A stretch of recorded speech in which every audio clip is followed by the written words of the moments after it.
Hey cuties, welcome back to the fake love की new story पे and अस्सलाम वालेकुम। कैसे हो? सब ठीक हो ना? आई होप सब ठीक होंगे। गाइस, पिछला पार्ट में हम लोगों ने देखा ही था।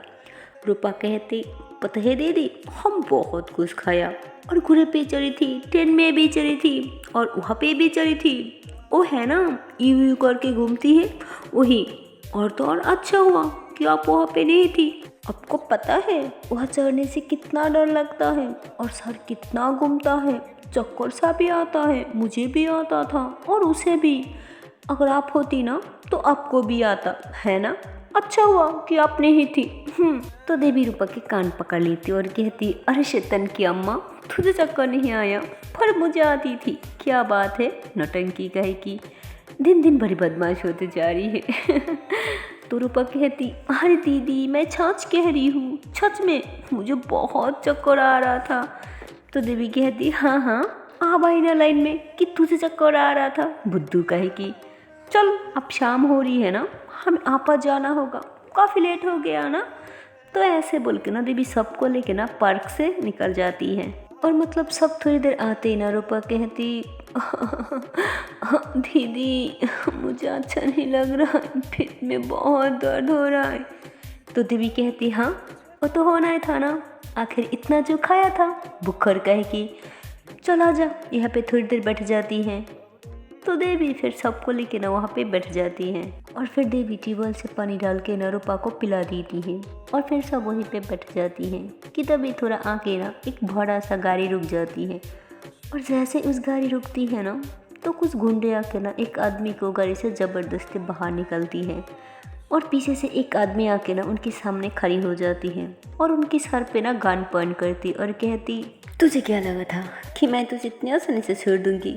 तुझे कितनी दफ़ा बोला था कि तेरी कटघरे में मेरे भाई की सज़ा होने वाली, तो कोई भी सज़ा दे देना कि मैं उसे किसी भी करके छुड़ा लूँगी।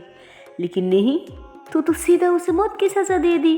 चल कोई ना, तेरी कटघरे में मेरे भाई की मौत की सज़ा हुई, अब मेरे हाथ में तेरी मौत की सज़ा होगी। तुझे तो अब कोई नहीं बचा सकता।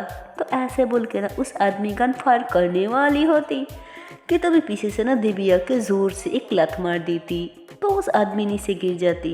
तो देवी कहती, अब तू कौन है? मुझे भी ना बताए मेरे इलाका में मर्डर करने चले आई? हाँ, और ये कौन है, किसकी मर्डर करने आई?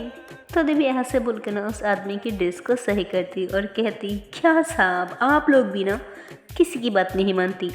अगर मान जाती तो कितना रुखड़ा भी मिल जाती है ना, और ऐसा जान भी गंवाना ना पड़ती। तो देवी ऐसे बोले रही थी कि तभी उस आदमी कहती, अरे पकड़ो साली को, ये भी हाथ से ना बच पाए। जब से इस धंधे में आई है ना बहुत परेशान करके रखा है, खत्म कर दे दोनों को। तो उस आदमी जैसे बोलती है ना तो दो आदमी आके देवी को पकड़ लेती। तो देवी कहती, अच्छा तो अब मुझे भी मारेगी?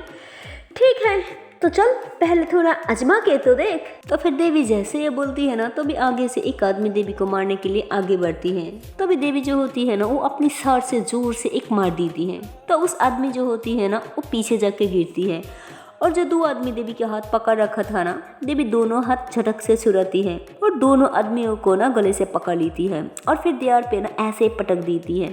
तो देवी जैसे दो आदमी को पटक देती है ना तो फिर पीछे से दो आदमी और आ जाती हैं और फिर देवी को कहती, अब कहाँ भागेगी? तो देवी कहती, रुक अभी बताती हूँ। तो देवी ऐसे बोल के ना कहती, रूपा शांटू बोला कहाँ गई सब? तो जैसे देवी ये बोलती है ना तो अभी सब भाग के आती है और सब आती तो कोई किसी के ऊपर आ जाती, कोई किसी को गले से पकड़ लेती, कोई किसी के हाथ पकड़ लेती, कोई किसी के टांगों को पकड़ लेती। और रूपा क्या करती, वो तो एक आदमी की पीठ पे आ जाती है और उनकी पीठ पे ना उसके दांती छुपा देती। तो ऐसे ही मारी थी देवी भी उस आदमी को मारी थी। तो उसके बाद ना सब वहाँ से भागने लग जाती और सब जब भागने लगती है ना तो वहाँ की जो गुंडा था ना वो कहती, मैं तो तुझे देख लूँगी, छोड़ूंगी नहीं। तो देवी कहती, हाँ भाई देख लेना, कोई बात नहीं। तो उस गुंडे को तो बहुत गुस्सा आता है देवी पर और मतलब देवी और बच्चियां मिलके तो सबको बहुत पिटाई की थी। और जब वहां से भागने लगती है ना तो किसी ने हाथ पकड़ के, किसी ने पैर पकड़ के ना ऐसे ऐसे करके भागने लगती हैं। और वहाँ पे जो जज सब था ना उन्होंने देवी के पास जाती हैं और देवी को ना अपने सीने से लगा लेती हैं। और उन्होंने जब देवी को अपने सीने से लगा लेती है ना, तो अभी देवी उनकी जेब से ना कुछ निकाल लेती है। और जब उन्होंने देवी की सर पे अपने हाथ रखती है ना, तो अभी देवी उनके हाथ भी दोनों हाथों से थाम लेती है और उनके हाथ से भी ना कुछ ले लेती है। और फिर उन्होंने कहती, बेटा तुम तो आज मेरी जान बचाया, मैं तो तुम्हें कभी नहीं बोलूँगी। तो देवी कहती, हाँ ना सब, वो तो मुझे अच्छे से पता है। आज तक मुझसे जितनी लोगों की मुलाकात हुई ना, कोई भी मुझे कभी नहीं बोल सकता। आई विश कि अब भी मुझे कभी नहीं बोलोगी। तो देवी ऐसे बोलकर ना मुस्कुराते हुए सबको लेके वहाँ से चले जाती हैं। और इधर उस जोश सब भी ना थोड़ी देर में अपनी घर आ जाती, और घर आते ना उन्होंने बहुत ज़्यादा घबरा जाती, और घबराते हुए ना अपनी घर आते ही उन्होंने अपनी बीबी के नामों से बुलाती, और वहीं पे ना उन्होंने नीचे गिर जाती। तो उनकी आवाज़ सुन के ना उनकी बीबी, 16-17 साल की एक बेटी और 10 साल का एक बच्चा भी ना भागते हुए आती, और सब ने उनको पकड़ती, और उनकी बीबी घबराते हुए कहती, क्या हुआ, तुम ठीक तो हो, कहीं कुछ हुआ तो नहीं? तो ऐसे बोल के ना उन्हें सुपे पे बैठा दी थी। और फिर अपनी बेटी को कहती, अरे प्रिया जल्दी से डॉक्टर दी को घर पे आने को बोल दे, और भूला जल्दी से सबके लिए पानी लेके आ। तो मतलब उनकी बेबी जो होती है ना, उन्होंने बहुत ज़्यादा हाइपर हो जाती हैं। तो उनकी बेटी जाने लगती है। तभी उसके पापा अपनी बेटी के हाथ पकड़ लेती और कहती, नहीं बेटा, डॉक्टर की कोई ज़रूरत नहीं, मैं अब ठीक हूँ। तो भी नौकर पानी लेके आती हैं। तो उनकी बीवी उन्हें पानी पिलाती है और कहती, हाँ अब बताइए क्या हुआ, अब ठीक तो हो ना? तभी जॉर्ज ने कहती, हाँ आज तो तुम सबके दुआ और ऊपर वाले की मेहरबानी में मैं बच के आई, और ना जिस क्रिमिनल की मैं मौत की सजा दिया था ना, उसकी भाई मुझे मारने के लिए आई थी। तो ये सुन के तो उनकी बीबी और ज़्यादा परेशान हो जाती, हाइपर हो जाती, और कहती, कहीं तुम्हें चोट तो नहीं लगी, तुम ठीक हो ना? तो उन्होंने कहती, अरे तुम ज़्यादा परेशान मत हो, पता है ना ज़्यादा टेंशन लेने से तुम्हारी तबीयत खराब हो जाती है। और टाइम कितना हुआ, दवाई लिया तुमने? तो ऐसे ही बोल के ना जॉर्ज ने अपने हाथ की घड़ी की टाइम देखने लगती है। तो देखती कि अपने हाथ में तो घड़ी है ही नहीं, और फिर अपनी जेब में हाथ रखती है तो देखती कि जेब भी फाका है। तो जॉर्ज ने ना देवी के बारे में सोचने लगती और कहती, अच्छा तो इसलिए बोला था कि मेरे से पहचान होने की बात कोई मुझे कभी नहीं भूल पाती, तो यही तुम्हारी काम था, तुम यही करती हो। तो ऐसे ही सुस्के ना उन्होंने हंस दी। तभी उनकी बीबी कहती, अरे मेरी जान जा रही है डर की मारे, और तुम हंस रही हो? तो उस जॉर्ज ने कहती, अरे छोड़ो तुम, मैं अब बिल्कुल ठीक हूँ, तुम बिल्कुल टेंशन मत लो। और पता है एक लड़की ने मेरी जान बचाया और उन लोगों को भी बहुत पीटा। तो उनकी बीबी कहती, कौन है उस लड़की? तो उन्होंने कहती, अरे मैं नहीं जानती, पर कोई ना, बहुत जल्दी जान जाऊंगी। वो जो भी काम करती है ना, उसकी वजह से कभी ना कभी वो मेरी कटघरे में जरूर आएगी। तो उनकी बीबी कहती, तुम भी ना पता नहीं क्या बकबस करते रहती हो, चलो रूम में, पता नहीं कहाँ कहाँ चोट लगा के आई हो। तो ऐसे ना मतलब सब ने बातें करने लग जाती हैं। और इधर उस ऑफिसर जो होती है ना, वो मतलब अब घर पे होती है और अपने मामू के लिए ना खाना डाल दी थी। तो उसकी मामू कहती, अरे बेटा कई दिनों से समीर को नहीं देखा, क्या उसने हॉस्टल छोड़ के घर चले गई? और समीर मतलब समीर वही लड़का होती है ना जिसने दोस्त के साथ लड़ाई करके देवी को बचाया था। और इस ऑफिसर ने समीर की क्या लगती, वो तो हमें अभी पता चल जाएगा। तो उसके बाद ऐसे बात कर ही रही थी कि तभी वहाँ पे समीर आ जाती और कहती, अरे नहीं नहीं मामा जी, अगर ऐसे ही हॉस्टल छोड़ दूंगी तो इतने अच्छा खाना कहाँ से मिलेगी, और यह तो मम्मा भी नहीं है ना, तो इनसे ही काम चलाना होगा। तो उस ऑफिसर ने धीरे से कहती, क्या मैं तुम्हारी मम्मा लगती हूँ? तो समीर थोड़ा पास हो जाती और धीरे से कहती, अरे नहीं मेरी जान, तुम मेरी मम्मा थोड़ी ना हो, अरे तुम तो मेरी जिंदगी हो। वो मम्मा की बात तो भी इसमें आ गई ना। तो तभी उसकी मामू कहती, अरे बेटा तुम भी खा लो, मेरा हो गया, मैं तो बस सोने जा रही हूँ। तो मतलब जैसे उसकी मामू वहाँ से जाती है ना, तो समीर उसके पास जाके उसे कमर से पकड़ लेती और उसके शोल्डर पर सर रख कर कहती, प्लीज़ ना जान, मेरी बात मान जाओ ना, पता है ना मैं तुमसे दूर नहीं रह सकती। तो उस ऑफिसर ने पीछे टान ली थी और समीर की और थोड़ा करीब आके कहती, हाँ तो बताइए मुझे क्या करना होगा जनाब के लिए? तो फिर समीर भी थोड़ा और करीब आके कहती, अरे मैडम जी ज़्यादा कुछ नहीं, मैं बस चाहती हूँ ऐसे ही मेरी करीब रहो और हमेशा हमेशा के लिए मेरे घर आ जाओ, तो कि मुझे ऐसे हर टाइम ना प्यार करने को मिले। तो ऐसे बोल के ना समीर से किस करने ही वाली होती। तभी ऑफिसर जो होती है ना, वो फौरन पीछे हो जाती और कहती, अभी नहीं, अभी मुझे बहुत काम है, तुम जल्दी से खाना खा लो, पता है मुझे रात की ड्यूटी करनी है, ऊपर की ऑर्डर है, जाओ जल्दी से खाना खा लो। तो सामिर कहती प्लीज़ ना जान, एक तो किस दे दो। तो उस ऑफिसर कहती नहीं, बोला ना अभी नहीं, जाओ जल्दी से खाना खा लो, मैं रेडी होके आती हूँ। हाँ, तो सामिर थोड़ा सैड होकर ना टेबल पे बैठ जाती है। और उस ऑफिसर जो होती है ना, मतलब उसका नाम होती है शालू। शालू तो ऐसे बिहेव करती जैसे उसकी दिल कुछ नहीं चाह रही थी, लेकिन ऐसा कुछ नहीं था, उसका भी बहुत दिल कर रहा था, पर उसने देखना नहीं चाहती।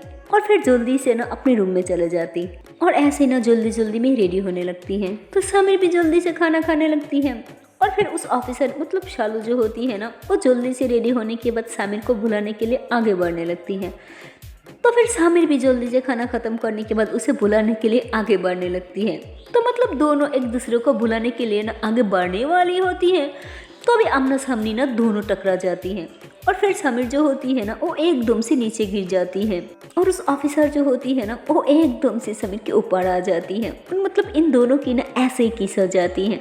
तो सामिर जो होती है ना, वो शालू को कस के पकड़ लेती और कहती देखो मेरी जान, अब तो ऊपर वाला भी यही चाहती है, थोड़ा तो इशारा को समझो।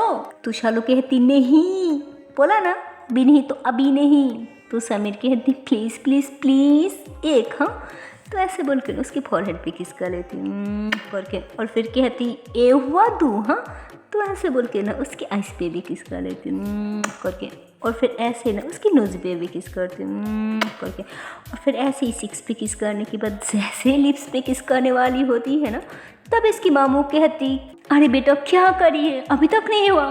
तो फिर शालू जो होती है ना, वो फौरन खड़ी हो जाती और कहती हाँ ना मामा जी, मेरा बस हो ही गया। तो फिर सामिर भी खड़ी हो जाती और कहती जी जी मामा जी, मेरा भी हो गया, बस थोड़ी सी रह गया, शिट यार। तो शालू जो होती है ना, वो हंसने लग जाती। तो फिर उसकी मामू समीर के पास आती और कहती कोई बात नहीं मामा जी, फिर कभी। तो ऐसे बोल के ना समीर शालू की तरफ देखने लगती और कहती हाँ वो तो मैं ऐसे ही छोड़ दी, पर दूसरी बार वो मैं ख़त्म करके रहूँगी, वो भी पूरा की पूरा। तो ये बात सुन के ना शालू हंसने लगती है। तभी उसकी मामू कहती अरे बेटा खांस क्यों रही हो, पानी तो पी लो। तो समीर जल्दी से ना पानी डाल के उसे पानी पिलाने लगती है। और जब समीर शालू को पानी पिलाने लगती है ना, तब दोनों एक दूसरे की आंखों में देखने लगती हैं। और शालू की जो मामा जी होती है ना, उन्होंने देख ली थी कि दोनों एक दूसरे की आंखों में देख रही है, और फिर उन्होंने ना हंसने लगती है और फिर दोनों ना एकदम से होश में आ जाती हैं। और फिर उसकी मामा जी कहती अरे बेटा समीर, मुझे ना तुमसे एक बात करनी थी। तो मतलब दोनों ना हड़बड़ा जाती हैं और फिर कहती जी जी मामा जी बताइए ना। तो शालू की मामा जी कहती अरे बेटा वही बोलना था ना कि तुम्हारी मम्मा पापा को मेरे घर पे भेज देना, मुझे उनसे बात करनी है। तो शालू एकदम से शर्मा जाती और फौरन वहाँ से भाग के बाहर आ जाती है। तो समीर कहती जी जी मामा जी, मैं जितनी जल्दी हो सके उन्हें भेज दूंगी, बस मेरी फाइनल एग्जाम होते ही। तो समीर ऐसे बोल के ना उनके आशीर्वाद लेती है और फिर वो भी ना शर्माते हुए वहाँ से भागने लगती है। और जैसे बाहर आती है ना, तभी शालू कहती हाँ ओ मामा जी क्या कह रही थी। हाँ, तो समीर कहती अरे ओ मैं क्यों बताऊँ, तुम खुद उनसे पूछ लो ना। हाँ मैं तो चली। तो समीर ऐसे बोल के ना अपनी बाइक पे बैठ जाती और फिर अपनी बाइक स्टार्ट करती। तो मतलब आगे शालू आके खड़ी हो जाती और कहती अरे अरे अरे रुको तो, कहाँ चली अभी मुझे छोड़ के। हाँ, तो समीर कहती क्यों मैडम, आपके पास तो गाड़ी है ना, तो जाओ अपनी गाड़ी में, मुझे क्या। और ऐसे भी मुझे कभी अच्छी कुछ मिलती है क्या, नहीं ना, तो मैं जा रही हूँ यहाँ से। तो चलो आगे से समीर की करीब आके खड़ी हो जाती और कहती अरे इसलिए तो बोल रही हो कि साथ में लेके चलो, हो सकती है तुम्हें अच्छा कुछ मिल भी जाए जो तुम्हें चाहिए थी। क्या बोलती हो। हाँ ठीक है, अगर तुम्हें नहीं चाहिए तो कोई बात नहीं, मैं अपनी गाड़ी में चले जाती हूँ। हाँ, तो फिर समीर कहती क्या क्या सच में, जो चाहिए थी वो मिल जाएगी। तो समीर ऐसे बोल ही रही थी कि शालू उसकी लिप्स पे किस करके फौरन पीछे हो जाती। तो समीर कहती हाँ ये क्या था, मुझे ऐसे नहीं चाहिए थी, मुझे तो थोड़ा डीप करना था ना। तो शालू कहती हाँ बस बस बहुत हो गया, अब इसी में ही काम चला लो, बाद में दे दूंगी, अब मुझे बहुत काम है, चलो चलो चलो मुझे जल्दी से पुलिस स्टेशन ड्रॉप कर दो। तो चलो ऐसे बोल के ना समीर के पीछे आके बैठ जाती है और फिर उसे ना कस के पकड़ती और उसके कंधे पे ना सर रख लेती है। तो शालू जब ऐसे करती है ना, तब समीर को बहुत अच्छा लगता है और फिर वो भी स्मेल करते हुए बाइक स्टार्ट करती है और फिर उसे लेके वहाँ से चले जाती है। और इधर देवी जब सुबह हो जाती है ना, तभी उसकी बॉस आके हाजिर हो जाती और कहती देवी मुझे तुझसे एक इम्पोर्टेंट बात करनी थी। तो देवी कहती जी जी बस बोलिए ना। तो उसकी बॉस कहती मेरे पास पक्का खबर आई है कि आज रात को एक बहुत बड़ा पार्टी होने वाली है। तो देवी कहती हाँ तो मुझे कोई पार्टी में नहीं जाना और मुझे क्या काम है पार्टी में। हाँ तो बॉस कहती अरे देवी तू इतनी भड़क क्यों जाती है, हाँ पहले पूरी बात तो सुन ले। तो देवी कहती हाँ ठीक है बोलिए। तो उस बॉस ने कहती उस पार्टी की खज बजाई कि वहाँ पे सिर्फ बड़े बड़े घर की बेटी बहन और जो बड़े बड़े बिजनेसमैन होती है ना उनकी बीबियाँ आ सकती है और कोई भी नहीं आ सकता। और तो और वहाँ की असली वजह ये ही कि वहाँ जो कोई भी आएगी ना वो अपनी गहना जेवर डायमंड और काफ़ी सारी कीमती चीज़ें पहन के आएगी। वहाँ दारू की पार्टी चलेगी। अगर तू एक बार वहाँ हाथ मारेगी ना तो पता है हमें काफ़ी सारी रुखड़ा मिल सकती है। तू क्या बोलती है, मैं तो बोलूँ एक बार हाथ डाल के देख। तो देवी कहती ठीक है बॉस अगर आप बोल रही हैं तो ठीक है मैं ज़रूर जाऊँगी। तो बॉस ने कहती शाबाश देवी ये हुई ना बात, देखना इस बार हमें काफ़ी सारी माल मिलेगी। तो देवी कहती हाँ वो तो है पर मुझे पहले जानना है कि फंक्शन कब स्टार्ट होने वाली है। तो बॉस ने कहती अरे वो तो मुझे पहले से ही पता है ना, वहाँ पे जब जब पार्टी होती है ना तो हर बार पार्टी 7-8 बजने से स्टार्ट हो जाती है। लेकिन देवी बहुत संभल के, हाँ क्योंकि वहाँ पे जब भी पार्टी होती है ना तब भी बहुत ही सिक्योरिटी की इंतजाम किया जाता है और हर तरफ सिर्फ पुलिस ही पुलिस होती है। तो देवी कहती डोंट वरी, हाँ मुझे कुछ नहीं होगा। तो देवी ऐसे बोल के ना अंदर जाके अच्छे से रेडी होने लगती है। सो है गाइस इसके आगे की पार्ट देखती हूँ नेक्स्ट वीडियो पे और देखती हूँ इसके आने वाला पार्ट में क्या होने वाला। तब तक के लिए टाटा बाय बाय। पर हाँ यार जाने से पहले एक छोटी सी नन्ही मुन्नी से रिक्वेस्ट है यार, अगर अभी तक वीडियो को लाइक नहीं किया शेयर नहीं किया तो किस बात की देरी है यार, जल्दी से लाइक कर दो शेयर कर दो और चैनल को कर दो subscribe. Okay tata and bye bye.